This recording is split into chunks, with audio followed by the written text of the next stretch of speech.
Hello students, welcome to the class of strength of material. Student, इस class में हम next chapter शुरू करने जा रहे हैं, जिस चैप्टर का नाम है डिफ्लेक्शन ऑफ बीम। ये चैप्टर बहुत इंपॉर्टेंट है जब हम बीम और शाफ्ट का डिज़ाइन करते हैं। आज हमें क्लास में ये देखना है कि जो डिफ्लेक्शन होता है वो बेसिकली क्या है, कौन सा डेविएशन है बीम का। राइट, बीम में दो तरीके के डेविएशन देखे जाते हैं, एक लीनियर डेविएशन होता है, एक एंगुलर डेविएशन होता है। एंगुलर डेविएशन को हम क्या कहते हैं, लीनियर डेविएशन को हम क्या कहते हैं, ये सब हमें आज की क्लास में डिस्कस करना है। राइट, और आज हमें ये भी देखना है कि जो डिफ्लेक्शन है वो कौन से क्राइटेरिया के अकॉर्डिंग बीम का डिज़ाइन करता है, या बेसिकली हम ये कहें कि अगर हमें बीम का डिज़ाइन करना है किसी एक पर्टिकुलर कंडीशन में, तो वो कंडीशन क्या है जिसमें हमें डिफ्लेक्शन को फाइंड आउट करना होता है। तो बच्चों, जैसा कि मैंने आपको पहले बताया है क्या कि जो डिज़ाइन होता है वो दो तरीके से करते हैं, यानी कि उसके क्राइटेरिया क्या होते हैं, दो क्राइटेरिया। पहला होता है स्ट्रेंथ क्राइटेरिया और दूसरा होता है रिजिडिटी क्राइटेरिया। अब ये जो बेंडिंग स्ट्रेस हम निकालते हैं बीम्स में, ये तो एक स्ट्रेस जब हम निकालेंगे तो किससे कंपेयर कराएंगे, स्ट्रेंथ से कंपेयर कराएंगे। तो बेसिकली जो स्ट्रेस से हम डिज़ाइन करते हैं उस क्राइटेरिया को कहते हैं स्ट्रेंथ क्राइटेरिया। और कभी भी अगर हम किसी भी बीम में किसी भी बार पे या किसी भी मेंबर में डिफॉर्मेशन को एज ए क्राइटेरिया मानते हैं, या हम ये कहें कि मैक्सिमम डिफॉर्मेशन, जैसे हम जानते हैं कि किसी भी पर्टिकुलर मेंबर की एक स्ट्रेंथ है, जैसे हमने कहा कि इतनी स्ट्रेंथ है, अगर इससे ऊपर स्ट्रेस गई तो ये फेल हो जाएगा। ऐसे ही एक डिफॉर्मेशन भी होता है जिसको हम कहते हैं परमिसिबल डिफॉर्मेशन, कि हम ये कहें कि अगर ये बार है, अगर ये इससे ज्यादा डिफॉर्म करेगा तो ये फेल हो जाएगा। ये बीम है, अगर ये इससे ज्यादा बेंड करेगा तो ये फेल हो जाएगा। तो बीम के अंदर बच्चों हमने स्ट्रेंथ क्राइटेरिया को तो देख लिया है, क्योंकि हमने स्ट्रेस कैलकुलेट कर ली है। ठीक है, हमने स्ट्रेस कैलकुलेट कर ली। फॉर एग्जांपल, अगर कोई बीम है उसमें बेंडिंग स्ट्रेस क्या है वो हमने कैलकुलेट कर ली, और फिर उस स्ट्रेस को हम किससे कंपेयर कराते हैं, बीम की स्ट्रेंथ से। ठीक है, तो उसको कहते हैं स्ट्रेंथ क्राइटेरिया। अब अगर मैं कहूं कि एक बीम है मेरे पास और वो बीम इससे ज्यादा डिफ्लेक्ट नहीं होना चाहिए या इससे ज्यादा बेंड नहीं होना चाहिए, अब वो जो बेंडिंग का इफेक्ट है वो हम डिफ्लेक्शन में देखते हैं बच्चों। तो बेंडिंग का जो इफेक्ट आ रहा है, दो तरीके के इफेक्ट लगते हैं बेंडिंग में, एक होता है एंगुलर डेविएशन, एक होता है लीनियर डेविएशन। एंगुलर डेविएशन बच्चों बीम में स्लोप कहलाता है और लीनियर डेविएशन डिफ्लेक्शन कहलाता है। क्यों कैलकुलेट कर रहे हैं, क्योंकि रिजिडिटी क्राइटेरिया के अकॉर्डिंग हमें बीम को डिजाइन करना है। ठीक है, तो दो क्राइटेरिया होते हैं, एक स्ट्रेंथ क्राइटेरिया, एक रिजिडिटी क्राइटेरिया। तो deflection of beam is to be calculate किसके केस में, under the rigidity criteria, under the rigidity criteria. और ये जो चैप्टर हम पढ़ने जा रहे हैं, this chapter we are going to study, तो इसका एम क्या होगा, what is the aim of this chapter, the aim of this chapter is to derive the expression for maximum deflection और मैक्सिमम स्लोप। स्लोप को हम angular deviation कहते हैं। ठीक है, for various beams like cantilevers, simply supported, overhanging beam under different loading condition. ठीक है, that is our aim to study this chapter. तो सबसे पहले देखेंगे कि हमारा एम क्या है इस चैप्टर को पढ़ने का। ठीक है, तो हमारा जो मेन चैप्टर है वो क्या है, डिफ्लेक्शन ऑफ बीम। तो हमारी जो हेडिंग है वो है deflection of beams, deflection of beams. ठीक है, तो पूरा लिख लें तो ज्यादा बढ़िया रहेगा, डिफ्लेक्शन ऑफ बीम्स। ये हमारा चैप्टर है, ये बहुत इंपॉर्टेंट चैप्टर है बच्चों। क्वेश्चन इससे आता ही आता है, और जो आता है बहुत आसान क्वेश्चन आता है। कंपटीशन में ऑब्जेक्टिव के पॉइंट ऑफ व्यू से इसमें कुछ ज्यादा है नहीं, लेकिन इस पे क्वेश्चन बहुत अच्छे अच्छे बन सकते हैं जो हायर कंपटीशन में पूछे जाते हैं। ठीक है, लाइक इंजीनियरिंग सर्विसेज और गेट वगैरह। ठीक है, देखेंगे, कुछ नहीं है इसमें, कुछ कॉन्सेप्ट्स हैं वो आपको बताने हैं बस। तो सबसे पहले हम क्या करें, इस चैप्टर का एम क्या है हमारा, the aim of this chapter क्या है, is to is to derive the expression for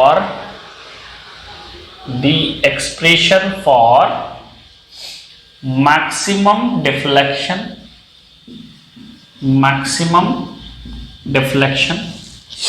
and maximum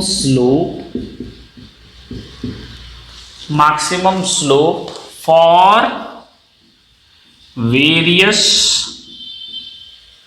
beams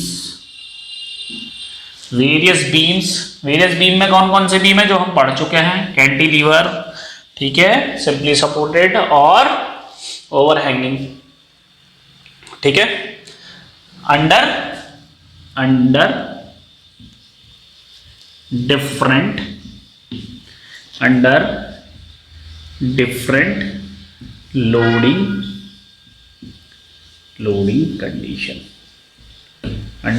loading condition, ये हमारा एम होगा। अब हमें इसमें पूरी डेफिनेशन में समझ में आता है कि मैक्सिमम डिफ्लेक्शन क्या है और मैक्सिमम स्लोप क्या है। इसको भी हम डिस्कस करेंगे अभी, ठीक है। क्यों करना है? क्योंकि हम चाहते हैं किसका डिजाइन करना, बीम का या शाफ्ट का, किस केस में? अंडर दी रिजिडिटी क्राइटेरिया, ठीक है। तो इसमें क्या हो गया कि इसमें हम एक पॉइंट यहां पर लिख सकते हैं, ये तो हमारी एम हो गया इस चैप्टर का। और बेसिकली हम क्या चाहते हैं? हम चाहते हैं कि हम शाफ्ट का डिजाइन कर सके या बीम का डिजाइन करके अंडर दी रिजिडिटी क्राइटेरिया हम इनका डिजाइन कर सके। तो हम क्या लिखेंगे? Calculation of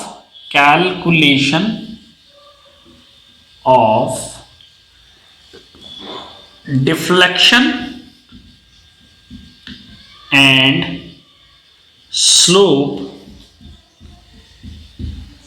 calculation of deflection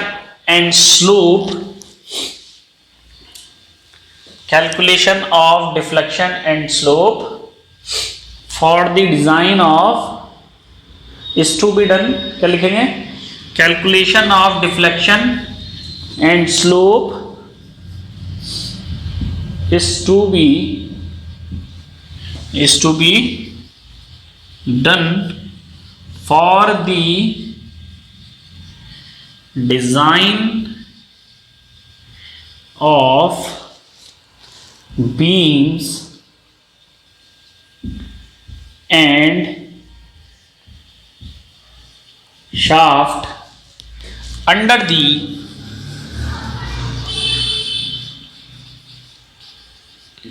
rigidity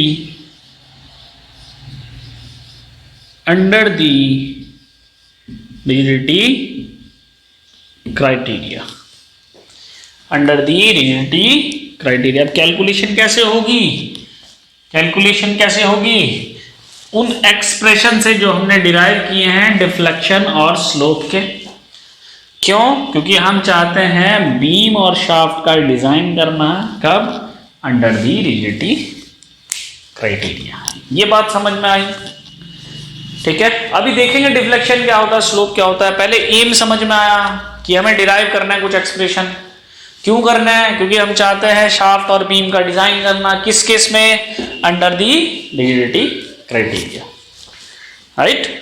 अच्छा, अब देखो जो शाफ्ट है उस पर क्या लग रहा है? Transfer shear load. जो बीम है उस पर कौन सा फोर्स होता है? Transfer shear force. और ट्रांसफर शियर फोर्स जो होता है वो दो तरह के इफेक्ट क्रिएट करता है, एक शेयरिंग का और एक बेंडिंग का, पढ़ चुके हैं हम। और जब बेंडिंग होती है तो दो तरह के डिफॉर्मेशन क्रिएट होंगे, एक लीनियर डेविएशन और एक एंगुलर डेविएशन। उनको हमें समझना है, ठीक है, उनको हमें समझना है। हमको मालूम है क्या कि जो ट्रांसफर शियर लोड होता है वो दो तरह के इफेक्ट क्रिएट करता है, एक शियर स्ट्रेस क्रिएट होगी और एक बेंडिंग स्ट्रेस क्रिएट होगी। बीम का डिजाइन जो है वो बेंडिंग में क्यों किया जाता है? क्योंकि उसकी लेंथ बहुत ज्यादा होती है, ठीक है। अब जब बेंड होता है कोई भी बीम तो दो तरह के डेविएशन क्रिएट होते हैं, एक होता है लीनियर डेविएशन और एक होता है एंगुलर डेविएशन। क्लियर है? तो पहले उसको देखेंगे। तो यहां पर हम ये लिखेंगे पहले इसमें कि in the presence of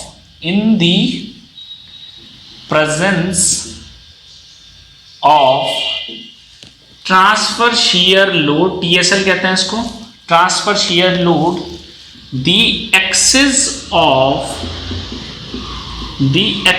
of beam gets deviated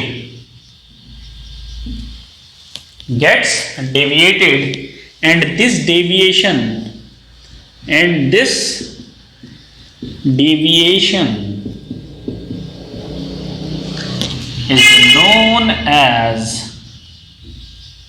is known as bending, right?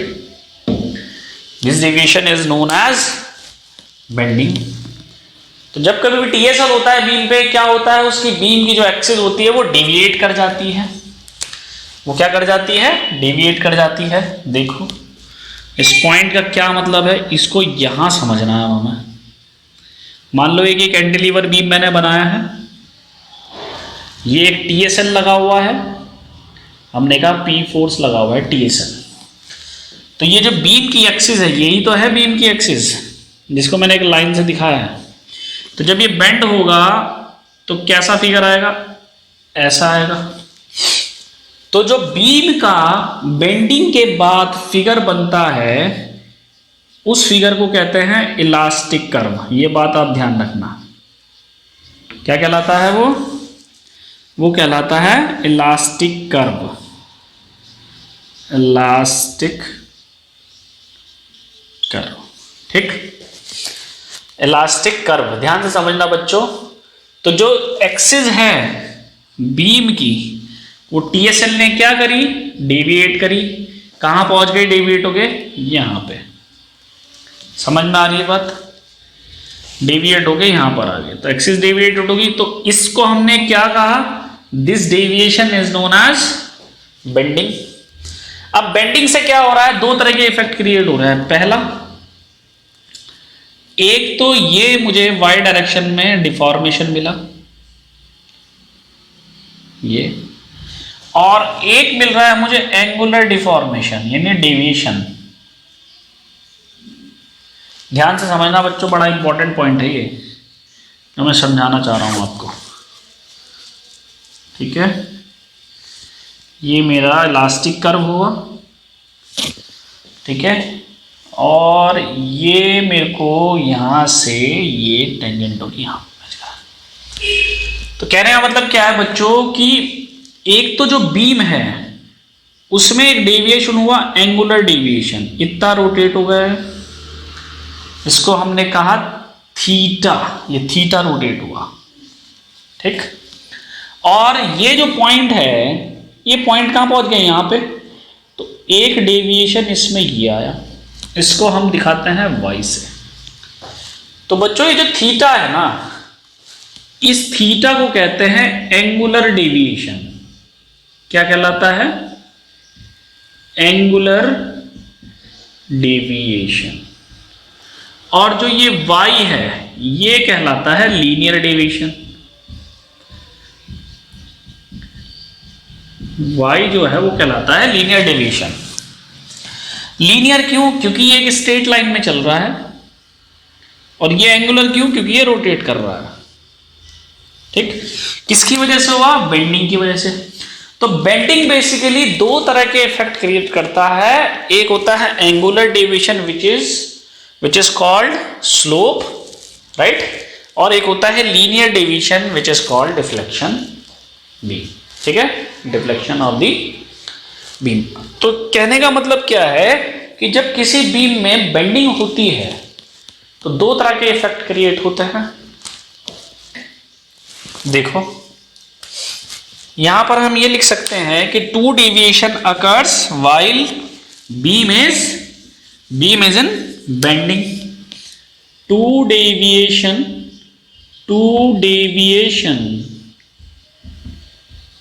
occurs while beam is in bending। कौन कौन सा? The linear deviation of the axis of the beam, ये क्या है? ये एक्सिस है, ठीक है, लीनियर डेविएशन, ठीक है। The linear deviation of the axis of the beam is known as the deflection। ध्यान रखना बच्चों, दो डेविएशन मिले, एक लीनियर डेविएशन और एक एंगुलर डेविएशन। तो यहां पर एक नोट पॉइंट क्या आएगा, जो दो में से हमारे जो दो डेविएशन अकर हुए उसमें पहला क्या है, पहला पॉइंट आएगा कि लीनियर डेविएशन किसका? Of the axis of beam is known as deflection, right? Deflection की डेफिनेशन क्या होगी? डिफ्लेक्शन बीम की एक्सिस का लीनियर डेविएशन है, ठीक है, बीम की एक्सिस का लीनियर डेविएशन है। इसको किससे डिनोट कराते हैं? Capital Y. किससे डिनोट करते हैं? Capital Y. स्मॉल वाई से भी डिनोट कर सकते हो आप, ऐसा कुछ नहीं है, ठीक है। जनरली हम कैपिटल वाई से डिनोट करते हैं, ठीक है। दूसरा सेकंड क्या होगा? सेकंड होगा हमारा बच्चों कि जो एंगुलर डेविएशन है किसका? बीम की एक्सिस का, उसको हम क्या कहेंगे? स्लोप ऑफ द बीम, ठीक है। यहां लिखेंगे सेकंड पॉइंट में द एंगुलर डेविएशन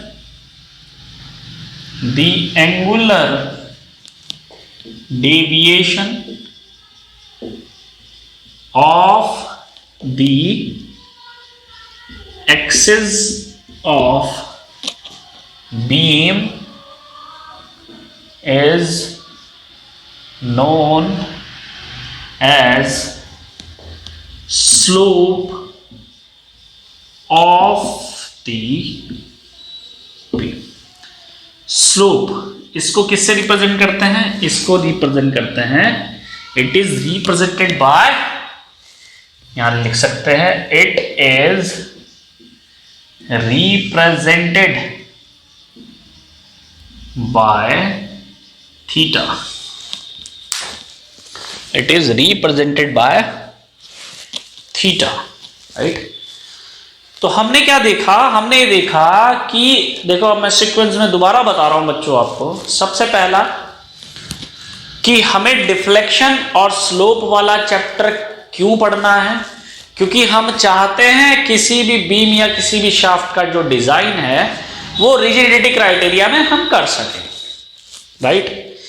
तो मैंने अभी आपको बता दिया है कि the aim of this chapter is to derive the expression for maximum deflection and maximum slope for various beams under different loading condition, right. एक बात तो ये हो गई. क्यों करने हैं एक्सप्रेशन? क्योंकि हम रिजिडिटी क्राइटेरिया में उसे यूज करेंगे. ठीक हो गई बात.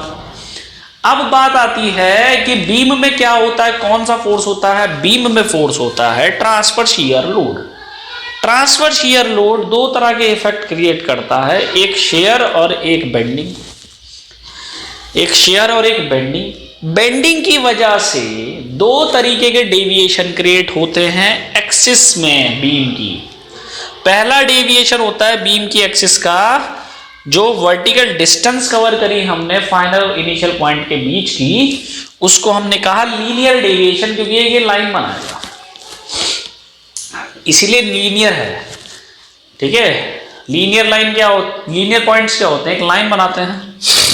ऐसे ही एक इफेक्ट तो हमें मिल गया कि जो वर्टिकल डिस्टेंस हुई, पहले एक्सिस का पॉइंट यहां पे था, अब यहां पहुंच गया, तो इसने एक वर्टिकल डिस्टेंस कवर करी जो एक स्ट्रेट लाइन में होगा. तो हम बेसिकली ये भी कह सकते हैं कि जो वर्टिकल डिस्टेंस है between the initial and final point वो क्या है, deflection of the beam, right.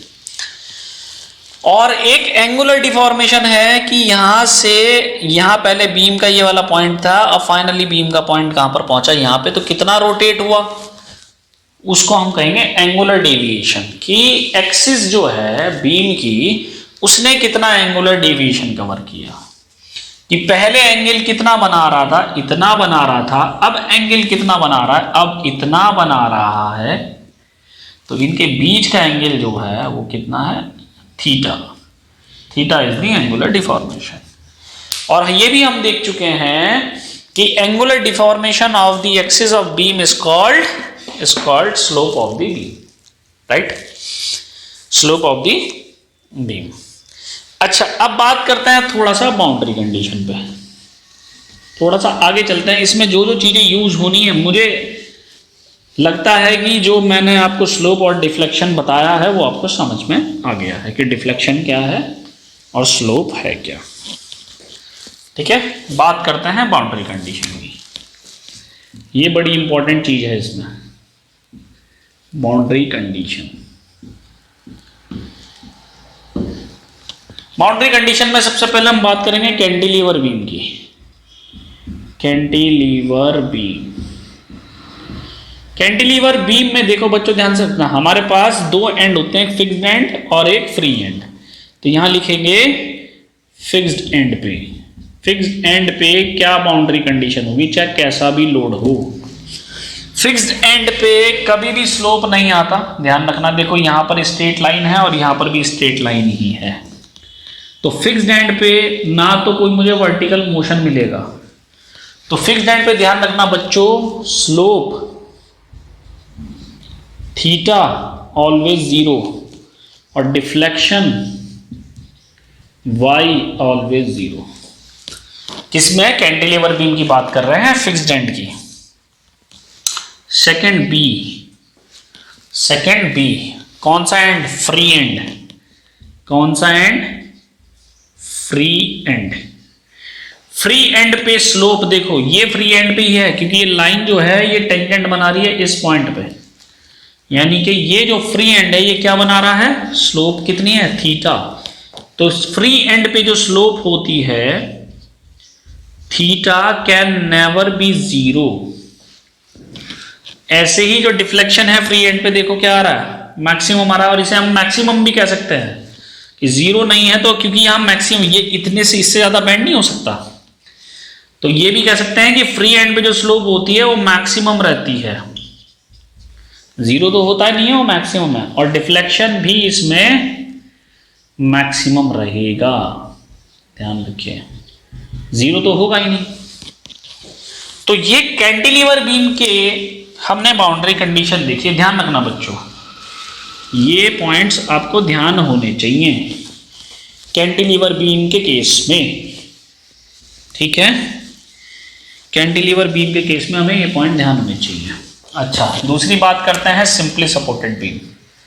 अब ये जो सिंपली सपोर्टेड बीम है ये दो टाइप का हो सकता है, एक सिमेट्रिकल लोडिंग, एक अनसिमेट्रिकल लोडिंग। दोनों में देखते हैं।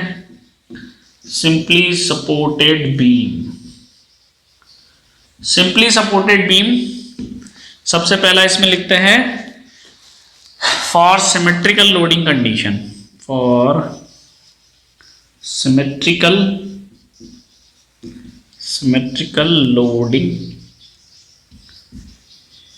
ठीक है। सिमेट्रिकल लोडिंग क्या होगी, देखो बच्चों, ये मेरा एक सिंपली सपोर्टेड बीम है,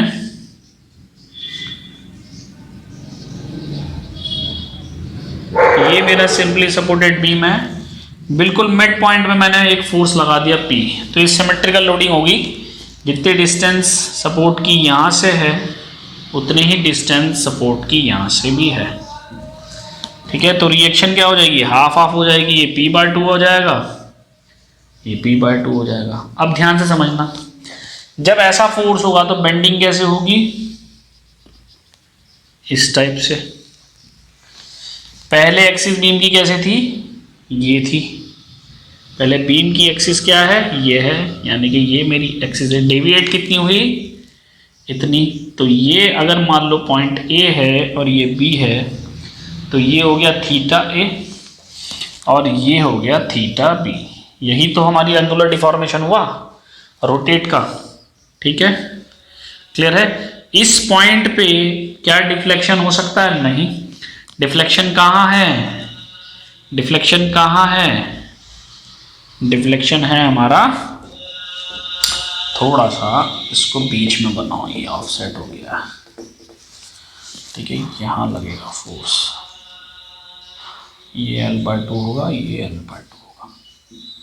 ठीक है, तो डिफ्लेक्शन कहाँ है? डिफ्लेक्शन यहाँ है, ये है मेरा डिफ्लेक्शन y, और ये मैक्सिमम होगा। यहाँ स्लोप कितनी होगी? 0। कैसे देखेंगे? देखो, पहले बीम की एक्सिस ये थी सीधी, ध्यान से समझना इस पॉइंट को। पहले बीम की एक्सिस क्या थी? सीधी। इस पॉइंट पे भी क्या मिल रही है मुझे? लाइन सीधी। टेंजेंट लाइन बनाते हैं, ध्यान रखना हमेशा। तो जब दो लाइनें पैरेलल मिल गई तो यहाँ स्लोप कितनी हो गई? 0। तो यहाँ हमें क्या पता लगा? यहाँ हमें ये पता लगा कि सिंपली सपोर्टेड बीम के केस में अगर सिमेट्रिकल लोडिंग है,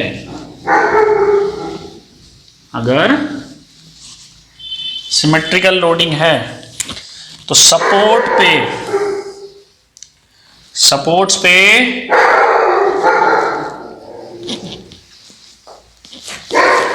देखो, ध्यान से समझेंगे। ये मेरी क्या है? ये मेरी सपोर्ट्स हैं, और सपोर्ट पे सिर्फ मुझे एंगुलर डिफॉर्मेशन देखने को मिल रहा है। सपोर्ट्स पे कोई वर्टिकल डिफ्लेक्शन हो सकता है? नहीं। तो यानी कि सिमेट्रिकल लोडिंग कंडीशन पे सपोर्ट पे बात करते हैं पहले। एट सपोर्ट्स पे मेरा कोई भी डिफ्लेक्शन नहीं होगा। सपोर्ट्स पे हमेशा डिफ्लेक्शन y0 होगा, ध्यान रखना बच्चों। ठीक, और जो स्लोप होगी वो मैक्सिमम होगी। स्लोप होगी जो थीटा, वो होगी मेरी मैक्सिमम। ठीक, ये होगी मेरी मैक्सिमम। एट मिड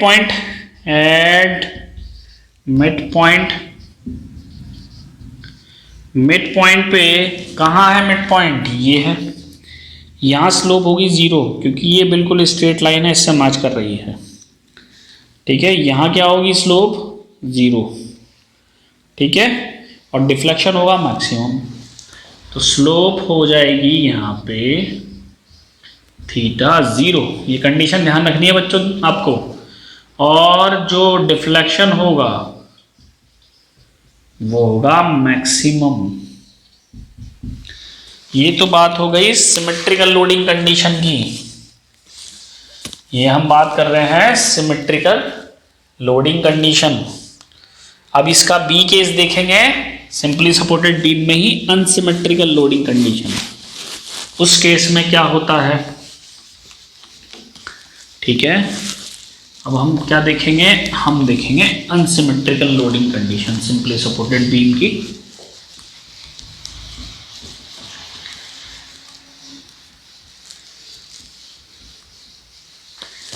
देखो,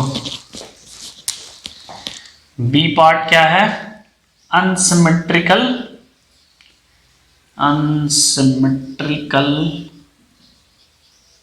लोडिंग।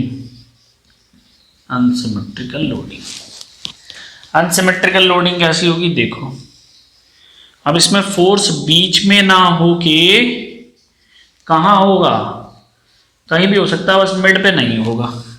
मान लो यहाँ पे है फोर्स P, ये लेंथ मान लो L/4 है, ये लेंथ मान लो 3L/4 है, बीच की लेंथ L है। तो ये मेरा कितना हो जाएगा? ठीक है, अब देखो, जहां पर फोर्स ज़्यादा होगा वहां रिएक्शन ज़्यादा होगी, तो ये 3:1 के रेशो में ही होगा। लेंथ का जो रेशो होता है वही होता है। समझ में आ रही है बात? क्लियर है? ये 3:1 का रेशो बनेगा, यानी कि जो ये रिएक्शन होगी, सपोज पॉइंट ये मेरा ए है, ये पॉइंट बी है, तो ये RA है, ये RB है। मैं क्लियरली कह सकता हूँ यहाँ 3:1 का रेशो है, तो क्लियरली मैं कह सकता हूँ RA/RB का रेशियो होगा 3:1, क्योंकि ये फोर्स इस रिएक्शन के ज़्यादा पास है, इसीलिए ये रिएक्शन ज़्यादा होगी, इसीलिए ये रिएक्शन ज़्यादा होगी। क्लियर है? इसलिए रिएक्शन ज़्यादा होगी।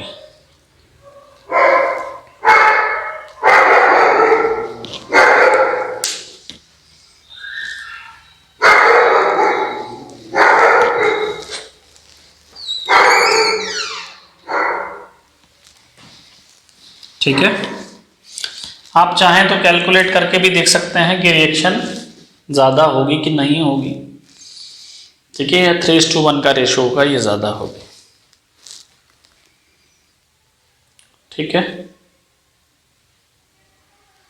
चलो देखो, अब मैं कहता हूं ए पॉइंट है, ये कैसे बेंड करेगा? अब अभी इधर बेंडिंग ज़्यादा होगी क्योंकि यहाँ ज़्यादा फोर्स है, और उधर बेंडिंग कम होगी। इस तरह से फिगर बनेगा। तो ये जो डिफ्लेक्शन है मेरा, ये आया, ये वाई आया। ठीक है, यहाँ पे मेरा स्लोप क्या होगा? 0। थीटा यहाँ पे हो जाएगा 0। ये थीटा ए होगा और ये थीटा बी होगा। अब ध्यान से समझेंगे, देखो बच्चों, चूंकि मेरा थीटा ए ये वो सपोर्ट है जिसके पास ये फोर्स लगा हुआ है, तो इसीलिए यहां स्लोप ज्यादा रहेगा, ये यहां से ज्यादा बेंड करेगा। और ये जो सपोर्ट है, ये सपोर्ट इस फोर्स से बहुत दूर बैठी है, इसलिए यहां स्लोप कम रहेगा। और डिफ्लेक्शन कहां मैक्सिमम होगा? डिफ्लेक्शन वहां मैक्सिमम होगा जिस सपोर्ट के पास ये फोर्स ज्यादा होगा। ए सपोर्ट के पास इसकी टेंडेंसी ज्यादा है, इसीलिए डिफ्लेक्शन जो होगा वो मिड पॉइंट और सपोर्ट ए के बीच में कहीं मैक्सिमम होगा। कहां मैक्सिमम होगा? जहां फोर्स लगा हुआ होगा। क्लियर हो गया पॉइंट? ठीक है, तो यहां पे क्या हो रहा है कि जब हम बात कर रहे हैं अनसिमेट्रिकल लोडिंग कंडीशन में, तो एट सपोर्ट पे क्या हो रहा है? एट सपोर्ट्स पे जो स्लोप होगी वो तो होगी नॉन जीरो। तो जो स्लोप होगी, slope theta will be non zero value. ठीक है, और एक चीज याद रखना, इस केस में theta A does not equal theta B. Last वाले टॉपिक में लिखवाना भूल गया, जो सिमेट्रिकल होता है उसमें स्लोप बराबर होती है, ध्यान रखना। ठीक है, क्यों ऐसा है? क्योंकि यहां थीटा ए ज्यादा होगा थीटा बी के, क्योंकि सपोर्ट ए के पास फोर्स ज्यादा है। ठीक, क्लियर होगी बात? सपोर्ट, और सपोर्ट पे डिफ्लेक्शन हमेशा 0 होगा, ध्यान रखना। डिफ्लेक्शन पे सपोर्ट हमेशा 0 होगा। तो ये कंडीशन किस पे हो गई? सपोर्ट्स पे हो गई। किस केस में? जब हम अनसिमेट्रिकल लोडिंग कंडीशन की बात कर रहे हैं। ये तो हो गई कहानी सपोर्ट्स की। ठीक है, तो डिफ्लेक्शन अब ज्यादा कहां होगा? डिफ्लेक्शन वहां जाता होगा जहां पर सपोर्ट और मिड पॉइंट के बीच में फोर्स लगा होगा। ठीक है, या ऐसा हम कहें कि जब जहां से ये जब क्या कहते हैं, ये जो फोर्स है, ये फोर्स जिस किसी भी सपोर्ट के पास होगा वहीं डिफ्लेक्शन ज्यादा होगा। ठीक है, क्लियर हो रही बात? तो यहां पर हम कह सकते हैं, मिड पॉइंट की तो बात है नहीं, हम यहां ले सकते हैं at the applied load, at the applied load. Deflection क्या होगा बच्चों? यहां डिफ्लेक्शन होगा मैक्सिमम। ठीक है, यहां मिड पॉइंट नहीं होगा, ध्यान रखना। डिफ्लेक्शन क्या होगा? मैक्सिमम। और स्लोप क्या होगा? यहां 0। स्लोप होगा यहां 0। तो ये सिंपली सपोर्टेड बीम के केस की बाउंड्री कंडीशंस है जो हमें ध्यान रखनी है। ये हमें यूज आ जाती हैं बहुत ज्यादा जब हम डबल इंटीग्रेशन मेथड को सीखते हैं डिफ्लेक्शन को फाइंड आउट करने के लिए। ठीक है, तो आई होप ये आपको समझ में आया हो जो मैं आपको बता रहा हूं। तो ये तो हो गई बाउंड्री कंडीशंस। ठीक है, ये तो हो गई बाउंड्री कंडीशन। अब देखो कुछ कंडीशंस है जो हमें ध्यान रखनी है, बहुत जरूरी है, ठीक है ना। हमें कुछ कंडीशन है जो ध्यान रखनी है, वो बहुत जरूरी है। वो कंडीशंस क्या है उनको हम देखते हैं, ठीक है। तो अभी जो हमने कंडीशंस देखी हैं बच्चों, वो हमने कैंटिलीवर बीम और सिंपली सपोर्टेड बीम की देखी हैं। अब हम सपोर्ट के अकॉर्डिंग कंडीशन देखेंगे। तो मैं लिखूंगा यहाँ पर बाउंड्री कंडीशन, ये बहुत इंपॉर्टेंट है बाउंड्री कंडीशन। इसमें अगर ये समझ नहीं आई तो पूरा चैप्टर भूल हो जाएगा। बाउंड्री कंडीशन, अब बाउंड्री कंडीशन में देखो सबसे पहली सपोर्ट हमारी क्या होती है, सबसे पहली सपोर्ट होती है हमारी फिक्स्ड सपोर्ट। हम सपोर्ट के अकॉर्डिंग देखेंगे यहाँ पर कि जो फिक्स्ड सपोर्ट होती है उस पर क्या क्या होता है, देखो ठीक है। जो फिक्स सपोर्ट होती है बच्चों ध्यान रखना, फिक्स सपोर्ट पे स्लोप हमेशा रहती है 0 और डिफ्लेक्शन हमेशा रहता है 0, क्लियर है। और होता क्या है फिक्स सपोर्ट पे, फिर फिक्स सपोर्ट पे बेंडिंग मोमेंट रहता है मैक्सिमम और शेयर फोर्स रहता है मैक्सिमम। यानी कि बेंडिंग मोमेंट क्या होगा, नॉन जीरो, शेयर फोर्स क्या होगा, नॉन जीरो। पहली बात, ये तो कहानी होगी फिक्स्ड सपोर्ट की। दूसरी कौन सी सपोर्ट है, सिंपल सपोर्ट। दूसरी कौन सी सपोर्ट है, सिंपल सपोर्ट। अब जो सिंपल सपोर्ट है हमने उसमें क्या देखा है, जो सिंपल सपोर्ट होता है उसमें हमारा मूवमेंट होता नहीं, यानी कि बेंडिंग मूवमेंट क्या होगा, 0, और डिफ्लेक्शन होता नहीं, डिफ्लेक्शन क्या होगा, 0।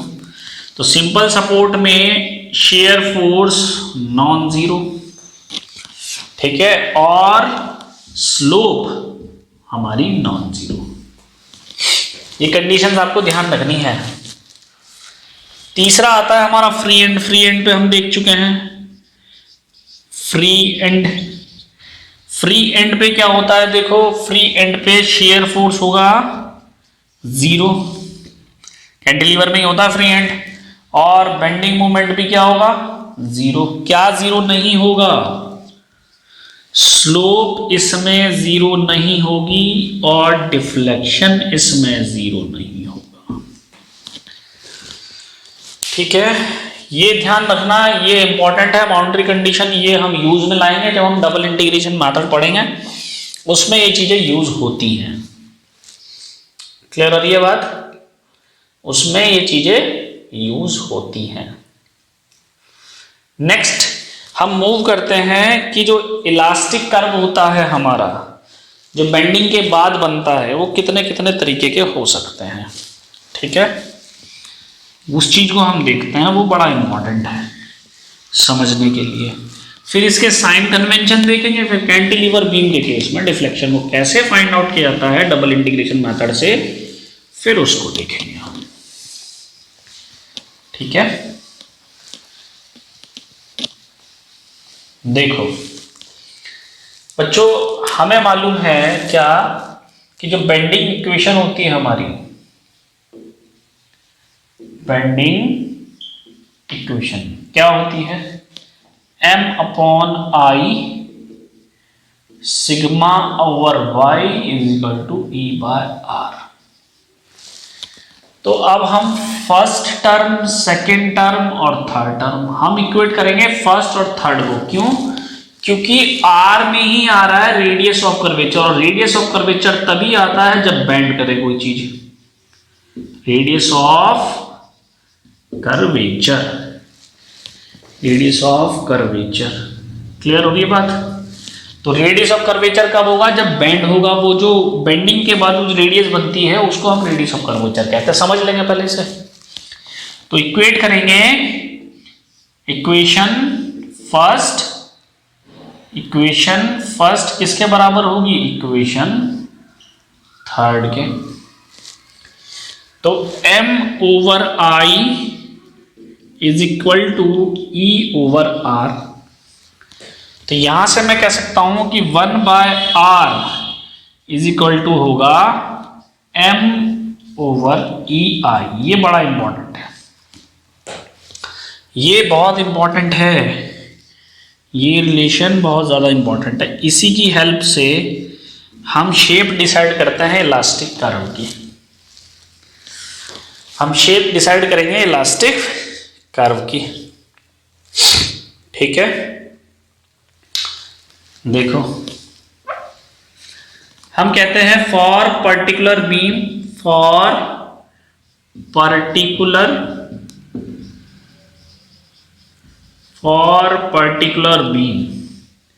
जो ई आई होगा वो क्या होगा, कांस्टेंट। क्या होगा, कांस्टेंट। ठीक है, वो क्या होगा, कांस्टेंट, यानी कि ई आई की वैल्यू कांस्टेंट है। अब देखो सबसे पहला मैंने कहा कि मेरे पास एक बीम है, कैंटिलीवर बीम, जिसके फिक्स्ड एंड पे कंसंट्रेटेड मोमेंट लगा हुआ है एम। ध्यान से समझना। तो इसका मैं ये देखना चाहता हूं कि इसकी शेप कैसी होगी इलास्टिक कर्व की। इसकी शेप कैसी होगी इलास्टिक कर्व की। क्लियर है? तो यहां पर मैं क्लियरली कह सकता हूं कि जो शेयर फोर्स होगा वो होगा मेरा 0। दो पॉइंट के बीच में जो शेयर फोर्स है वो है मेरा 0। तो जब शेयर फोर्स दो पॉइंट के बीच में 0 होता है तो मैंने आपको बताया था कि बेंडिंग मोमेंट जो है जिसको हम m से डिनोट करेंगे वो रहेगा कांस्टेंट। वो क्या रहेगा, कांस्टेंट। अब इस इक्वेशन को अगर हम यूज करें तो ये वैल्यू कितनी है, 1/r = m/ei। तो ei तो कांस्टेंट है ही, बट इस केस में मूवमेंट भी मेरा कांस्टेंट हो गया, तो ये पूरा टर्म मेरा एक कांस्टेंट वैल्यू होगी। तो जो 1/r है ये कांस्टेंट वैल्यू हो गई, तो r भी क्या हो गया, कांस्टेंट। तो अगर किसी भी शेप की रेडियस ऑफ कर्वेचर, किसी भी शेप का रेडियस और कर्वेचर अगर कांस्टेंट हो जाए तो वो शेप क्या होती है, वो शेप होती है सर्कल। सर्कल की रेडियस ही तो कांस्टेंट होती है, सर्कल की रेडियस ही कांस्टेंट होती है। इसका मतलब क्या हुआ कि अगर किसी भी बीम का शेयर फोर्स अगर 0 है और मूवमेंट अगर कांस्टेंट है तो जो शेप होगी इलास्टिक कर्व की वो रहेगी सर्कुलर आर्क। वो क्या रहेगी, वो रहेगी यहां आर क्या होगा, कांस्टेंट हो जाएगा। और आर जब कांस्टेंट हो जाएगा तो शेप कैसी होगी, शेप होगी सर्कुलर आर्क। ये बात ध्यान रखने, पेपर में पूछी जाती है कि अगर आर मेरा कांस्टेंट हो जाए तो शेप कैसी होगी इलास्टिक कर्व की, क्या बनेगा, सर्कुलर आर्क। तो जो शेप होगी वो होगी मेरी सर्कुलर आर्क। ध्यान रखिए, ठीक, पहला पॉइंट है। दूसरा डिस्कस करते हैं। क्या, देखो मान लो कि मेरा एक बीम ऐसा है सेकंड, ये मेरा कैंटिलीवर बीम में देखेंगे हम। इस कंडीशन को चेक करें कि एक मेरा कैंटिलीवर बीम है और पॉइंट लोड लगा हुआ है, पॉइंट लोड लगा हुआ है। तो इस केस में शेयर फोर्स 0 है, नहीं, शेयर फोर्स 0 नहीं है। जब शेयर फोर्स 0 नहीं है तो बेंडिंग मोमेंट कांस्टेंट हो सकता, नहीं 0 होगा, नहीं, वेरी करेगा। तो जब कभी भी शेयर फोर्स 0 ना हो और बेंडिंग मूवमेंट 0 ना हो तब R कैसा होगा, देखो 1/r = है m/ei। ei तो कांस्टेंट है, but m varying in nature का हो गया, वेरी करेगा ना। देखा है हमने कैसा होता है, लीनियर इन नेचर। तो ये पूरा टर्म क्या हुआ, कांस्टेंट तो रहा ना, ये चेंज हो रहा है। तो पूरा टर्म अगर चेंज हो रहा है तो आर भी कैसी हो गई, आर हो गया वेरिंग इन नेचर। और जब किसी भी कर्व की रेडियस फिक्स ना हो, वो बदलती रहे, तो कर्व बनता है पैराबोला। तो आर कैसा हो गया, varying in nature. Shape of elastic curve क्या होगी, पैराबोलिक। कैसी होगी, पैराबोलिक। तो ये कंडीशन फर्स्ट है, ये कंडीशन सेकंड है, साथ साथ चल रही है कंडीशन, ध्यान रखें। ठीक है, कंडीशन आपको ध्यान रखनी है बच्चों, ठीक है। अच्छा, ये हो गई बात। थर्ड केस इसमें आता है, अगर मान लो किसी भी बीम में शेयर फोर्स ना हो, और तो जब शेयर फोर्स नहीं होगा तो क्या कंडीशन हो सकती है, देखो थर्ड। मान लो एक ये बीम है, ठीक है, और इस बीम के मैंने इस पॉइंट पे एक फोर्स लगा दिया जो लेंथ रखता है L/4। तो हमने बोला ये पॉइंट A है, ये पॉइंट B है, ये पॉइंट C है। तो B और C में, B और C के बीच में देखो, B और C के बीच में कोई फोर्स है नहीं, तो जो शेयर फोर्स है बिटवीन B एंड C क्या है, 0। और जब shear force between B and C 0 है तो कंसंट्रेटेड मोमेंट तो है नहीं, तो बेंडिंग मोमेंट भी क्या आ गया, बिटवीन B एंड C 0। समझ में आ गई बात। तो जब कभी ऐसा हो तो 1/r इजिकल टू कितना है, m/EI, मूवमेंट होगा 0 क्योंकि m की वैल्यू होगी 0। मैं I am talking about this region only, ध्यान रखना, ठीक है। तो जब ऐसा होता है तो r कितना हो जाएगा, r हो जाएगा इन्फिनेटिव, 1/0 हो जाएगा नहीं। और r इन्फिनेटिव किस शेप की होती है, किसकी रेडियस इन्फिनेटिव होती है, किस कर्व की रेडियस इन्फिनेटिव होती है, जो एक लाइन होती है। तो ये किसको रिप्रेजेंट करेगा, स्ट्रेट लाइन को। तो यानी कि थर्ड में हम लिख सकते हैं कि शेयर फोर्स अगर मेरा 0 है, बेंडिंग मोमेंट अगर मेरा 0 है, तो r जो होगा वो क्या होगा, इन्फिनेटिव। तो इसकी शेप क्या होगी, स्ट्रेट लाइन।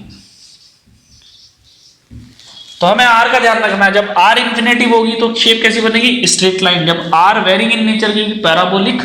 r जब कांस्टेंट होगा तो सर्कुलर आर्क। यही पूछा जाता है कंपटीशन में, सीधे सीधे बोल देता है वो कि अगर किसी भी बीम का इलास्टिक कर्व की जो रेडियस है अगर वो इन्फिनेटिव है तो उसकी शेप कैसी होगी, वो क्या होगा, स्ट्रेट लाइन का होगा। समझ में आ रही बात। अब इसको मैं बना के दिखाता हूं कि ये कैसे पैराबोलिक और स्ट्रेट लाइन कॉम्बिनेशन में हुआ, क्योंकि बीच में तो लग रहा है ना फोर्स। देखो इसकी शेप कैसे होगी, इसको भी समझा देता हूं मैं। ये स्ट्रेट लाइन रहेगा तो यानी बी और सी बिल्कुल वैसी ही रहेगी। अगर मैं इलास्टिक कर्व की शेप बनाऊं यहां पे, ये अगर मैं इलास्टिक कर्व की शेप बनाऊं तो ये इस तरह से बेंड करेगा और फिर ये बिल्कुल सीधा होगा। तो ये पैराबोलिक कर्व होगा, क्लियर है। और फिर ये जो पॉइंट है B और C और A, B से C ये स्ट्रेट लाइन होगा। ये कैसा होगा, स्ट्रेट लाइन, ये होगा पैराबोलिक। समझ में आ गई बात, ये होगा पैराबोलिक। तो आई होप आपको ये शेप्स जो हैं समझ में आई हो, क्लियर है। आपको जो ये शेप्स हैं वो समझ में आई हो जो मैं बताना चाह रहा हूं, ठीक है। चलो अब इसकी तो हमने कहानी खत्म कर दी। अब हम चलते हैं sign convention of deflection and slope. Sign convention जो है स्लोप और डिफ्लेक्शन के कैसे देखे जाते हैं। थोड़ा सा अटपटा रखता है ना। पहले कुछ बेसिक्स चीजें सीखनी जरूरी है, तब जाके ही बात बन पाएगी। ये चैप्टर जो है इजी नहीं है समझने में। दो ही चैप्टर स्ट्रेंथ ऑफ मटेरियल में माने जाते हैं, डिफ्लेक्शन और एसएफडी एंड बीएमडी, और मेरे अकॉर्डिंग दोनों ही बहुत आसान है। बस कंसेप्ट है, लगाते चले जाओ। साइन कन्वेंशन देखेंगे किसके, डिफ्लेक्शन एंड स्लोप के। देखो बच्चों, मैथमेटिक्स क्या कहती है, मैथमेटिक्स में हमें जब हम पैराबोलिक कर्व लिया, फिर हम बेसिकली एक पॉलिनोमियल खींचते हैं किसी भी कर्व पे, तो इंटीग्रेशन मेथड से जो मैथमेटिक्स कहती है कि जो रेडियस होती है, रेडियस ऑफ कर्वेचर, वो डबल ऑर्डर की होती है। तो अब इसका डेरिवेशन मैं आपको नहीं कराऊंगा, तो आप ध्यान रखना कि हमारे पास जो रिलेशन होगा वो होगा 1/r is equal to m/ei is equal to ये होगा आपका d²y/dx²। ये रिलेशन होता है मैथमेटिक्स में, ठीक है, बिना मैथ्स के सब अधूरा है। अब इसको मैं इक्वेशन को आपको समझाता हूं अच्छे से कि इक्वेशन बेसिकली क्या बता रही है, ठीक है। ये जो इक्वेशन है ये क्या बताती है, इसको हमें अच्छे से समझना है कि ये d²/dx² क्या है। देखो बच्चों, कोऑर्डिनेट दो तरीके के हो सकते हैं। पहला कोऑर्डिनेट हमने लेना फर्स्ट यहाँ पे, कि मान लो मैं कहता हूँ, इसको समझना बच्चों, थोड़ी सी टिपिकल चीज़ है कि मैंने ये पॉजिटिव y डायरेक्शन मानी और ये पॉजिटिव x डायरेक्शन मानी। मैंने क्या लिया है, पॉजिटिव y डायरेक्शन और पॉजिटिव x डायरेक्शन, ठीक है। तो जनरलाइज इक्वेशन हम लिखते हैं जब मेरा कोऑर्डिनेट ऐसा होगा और सेकंड केस में कि मैं y लूंगा डाउनवर्ड और x लूंगा पॉजिटिव, ठीक है। डाउनवर्ड को जब मैं पॉजिटिव मान रहा हूं और यहां मैं अपवर्ड को y बेसिकली क्या है, ये y है यहाँ पर डिफ्लेक्शन। y जो है वो है डिफ्लेक्शन, ठीक है। और अभी हम देखेंगे जो स्लोप होती है, स्लोप थीटा, वो होता है dy/dx। ये तो मैं आपको अभी प्रूव करूंगा कि dy/dx क्या होती है। शुरू से पढ़ता है, स्लोप क्या होती है, dy/dx होती है, ठीक है। और dy/dx किसके बराबर होता है, tan थीटा के। पढ़ा है ना हमने, क्लियर है। यही तो हमारी स्लोप होगी। बात समझ में आ रही है बच्चों, ठीक है। तो जब कभी भी ऐसा हो, दो कोऑर्डिनेट हम लेके चलते हैं, तो जब इस कोऑर्डिनेट में हम बात करेंगे, हमने अपवर्ड y को पॉजिटिव लिया है, यानी कि जब मेरी डिफ्लेक्शन की डायरेक्शन ऊपर होगी तो मैं उसे पॉजिटिव मानूंगा। समझ में आ रही बात। और मेरा कोऑर्डिनेट कहां से शुरू हुआ है, कोऑर्डिनेट शुरू हुआ है लेफ्ट हैंड साइड से राइट हैंड साइड। ये बड़ा इंपॉर्टेंट है इसमें, राइट हैंड साइड में। यहां भी मेरा कोऑर्डिनेट शुरू हुआ है लेफ्ट हैंड साइड से राइट हैंड साइड में, कोई दिक्कत नहीं है, यानी मेरी डायरेक्शन यही होगी देखने की इस इक्वेशन को। तो जब ऐसा होगा तो ये जो मेरी इक्वेशन है, ठीक है, हमें जो मूवमेंट होता है कभी भी कांस्टेंट नहीं होता है। किसी केस में कांस्टेंट हो सकता है, किसी केस में वेरिएबल होता है, ठीक है। तो हम जनरलाइज इक्वेशन लिखते हैं इसकी कि जो 1/r होता है, वो पर्टिकुलर सेक्शन पे बात करते हैं, तो सेक्शन पे हम लिखेंगे mxx/ei बराबर होगा d²y/dx²। ये इक्वेशन इसके लिए वैलिड करेगी, ध्यान रखना बच्चों। इसके लिए जो वैलिड करेगी वो इक्वेशन क्या वैलिड करेगी, 1/r, ठीक है। इसमें जो मूवमेंट होता है xx is equal to ei, ये होगा -d²y/dx²। अब यहां माइनस क्यों आया, देखो अपवर्ड डायरेक्शन मेरी पॉजिटिव होती है y कोऑर्डिनेट में, मैंने डिफ्लेक्शन में यहाँ पॉजिटिव लिया इसलिए तो यहाँ पॉजिटिव आया। लेकिन यहाँ मैंने डाउनवर्ड डायरेक्शन को पॉजिटिव माना तो अपवर्ड नेगेटिव हो जाएगी, ठीक है। अपवर्ड क्या हो जाएगी, नेगेटिव हो जाएगी। अब तो ये मत कर देना कि नेगेटिव का स्क्वायर हो जाता है पॉजिटिव, ये नहीं करना है। इसमें हमें नेगेटिव साइड कोऑर्डिनेट के हिसाब से लेना है, ठीक है। तो ये ध्यान नहीं रखना। तो अगर मैं इस कोऑर्डिनेट को फॉलो कर रहा हूं, ये अभी थोड़ा समझ में नहीं आएगा, जब मैं धीरे धीरे आपको बताऊंगा तब समझ में आ जाएगी क्या बात है। तो इसके लिए चिंता मत करना बिल्कुल भी, आप मेरे साथ लगे रहो, इसको मैं समझाऊंगा। अगर मैं इस कोऑर्डिनेट को फॉलो कर रहा हूं तो ध्यान से समझना, अब जो मैं बताना जा रहा हूं, अगर ये कोऑर्डिनेट फॉलो हो रहा है तो इस केस में डिफ्लेक्शन जो y है अपवर्ड वाला वो माना जाता है पॉजिटिव, जो दिख रहा है मुझे। अगर मैं डिफ्लेक्शन डाउनवर्ड ले रहा हूं तो डाउनवर्ड जो होगा वो माना जाएगा नेगेटिव। पहली बात ये ध्यान रखना है। दूसरी कि जो स्लोप होगी मेरी, अगर एंटी क्लॉकवाइज है तो वो होगी पॉजिटिव, और जो स्लोप मेरी क्लॉकवाइज होगी वो होगी नेगेटिव। इसको भी हम समझेंगे, इसको भी हम समझेंगे। इक्वेशन ये फॉलो होगी, इस केस में इक्वेशन ये फॉलो होगी, इस केस में इक्वेशन ये फॉलो होगी। देखो इसमें जो डाउनवर्ड डिफ्लेक्शन है वो लिया गया है पॉजिटिव, वो क्या लिया गया है, वो लिया गया है पॉजिटिव। और जो अपवर्ड डिफ्लेक्शन होगा, अपवर्ड, वो होगा हमारा नेगेटिव। इसमें जो स्लोप होगी क्लॉकवाइज वो हो जाएगी पॉजिटिव, और जो स्लोप इसमें होगी एंटी क्लॉकवाइज वो हो जाएगी नेगेटिव, वो हो जाएगी नेगेटिव। तो जब मैं इस इक्वेशन को लगाता हूं तो मुझे साइन कन्वेंशन ये ध्यान रखने हैं, और जब मैं इस इक्वेशन को लगाऊंगा तो मुझे साइन कन्वेंशन इसके ध्यान रखने हैं।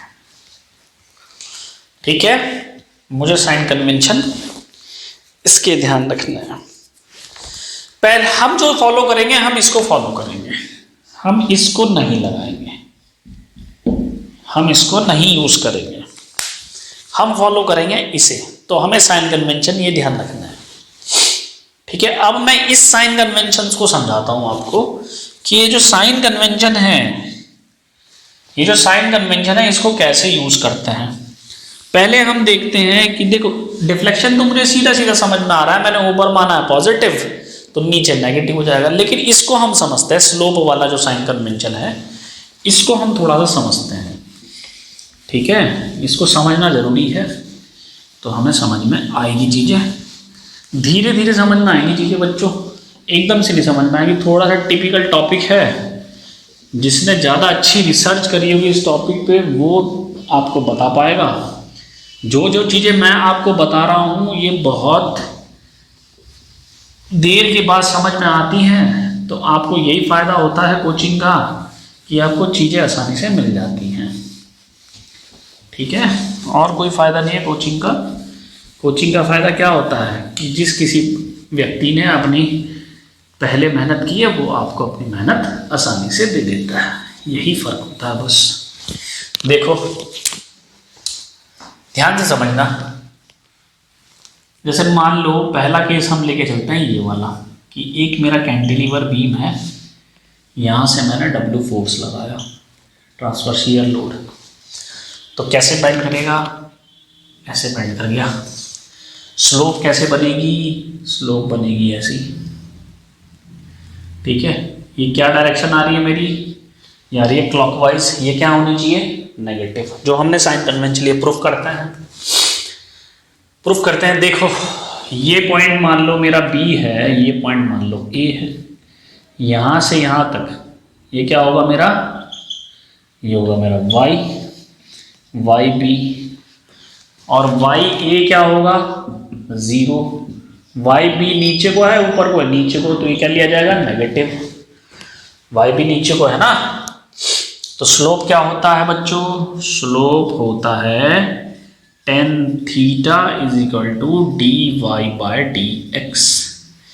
अब dy/dx क्या होता है हम पढ़ते आ रहे हैं, क्या होगा y of b minus y of a, x of b minus x of a, 10th में पढ़ा है हमने, ऐसे ही निकालते हैं हम स्लोप। तो स्लोप अगर tan थीटा एंगल मैं बहुत छोटा मानूं तो इसको मैं क्या लिख सकता हूँ थीटा के बराबर, जिसे हम लिखते हैं, ये कम कहेंगे जब theta is very small, when theta is very small, तो tan थीटा क्या हो जाएगा, tan थीटा है वो थीटा के बराबर हो जाएगा। तो थीटा बराबर क्या आया, YB minus YA divide by x of b minus XA। अब x कहाँ से है, यहाँ से लिया जाएगा, तो XA कितना है 0, XB कितना है पॉजिटिव के L, YA और YB तो मैंने आपको ऊपर शो कराई है। तो थीटा क्या आ गया, देखो यहाँ से जब हमने थीटा यहाँ पर देखा, थीटा हमारी स्लोप है, YB कितना है नेगेटिव का, तो नेगेटिव के YB पुट किया, वाई ए कितना है 0 माइनस 0, एक्स बी कितना है एल, ये कितना है 0, तो थीटा आ गया minus K Y B upon L. Negative आ रहा है ना, इसका मतलब क्या होना चाहिए, इसका मतलब ये है क्लॉकवाइज। तो क्लॉकवाइज, ये क्लॉकवाइज तो आ रहा है, ये क्लॉकवाइज है, ऐसी तो रोटेट किया है, तो क्लॉकवाइज क्या आ रहा है हमारा नेगेटिव, इसलिए मैं कह रहा हूं क्लॉकवाइज हमने क्या लेना है नेगेटिव। कहने का मतलब ये है कि अगर स्लोप हमारी नेगेटिव आ रही है, स्लोप अगर हमारी नेगेटिव आ रही है तो हमारा जो स्लोप की डायरेक्शन होगी वो क्या होगी क्लॉकवाइज। प्रूफ करते हैं क्या एंटी क्लॉकवाइज भी हमारा पॉजिटिव आता है कि नेगेटिव आता है, क्या आना चाहिए वो पॉजिटिव। अब हम प्रूफ करते हैं अपने ही कोऑर्डिनेट में कि एंटी क्लॉकवाइज मेरा पॉजिटिव आना चाहिए, वो नेगेटिव नहीं आना चाहिए। प्रूफ करते हैं, ठीक है। हम बेसिकली डायरेक्शन को पहले मान के चल रहे हैं कि ये क्लॉकवाइज, देखो हमने क्या किया पहले इसमें कि हमने कहा ये क्लॉकवाइज है, अब इसका साइन देखना हमें कैसा आ रहा था, कैसा आ रहा था नेगेटिव, इसलिए मैंने लिखा था क्लॉकवाइज को हम क्या लेंगे नेगेटिव। अब हम इसको प्रूव करेंगे कि जो एंटी क्लॉकवाइज है वो मेरा पॉजिटिव आएगा, तभी तो हमारे साइन कन्वेंशन फिट बैठेंगे। अब देखो बी पॉइंट में, अब मैं इसको अपोजिट कर देता हूँ। मैंने क्या किया, मैंने बीम को ऐसे दिखाया, तो जब मैंने यहाँ पे फोर्स लगाया W, तो ये कैसे बेंड करेगा, ये ऐसे बेंड कर जाएगा।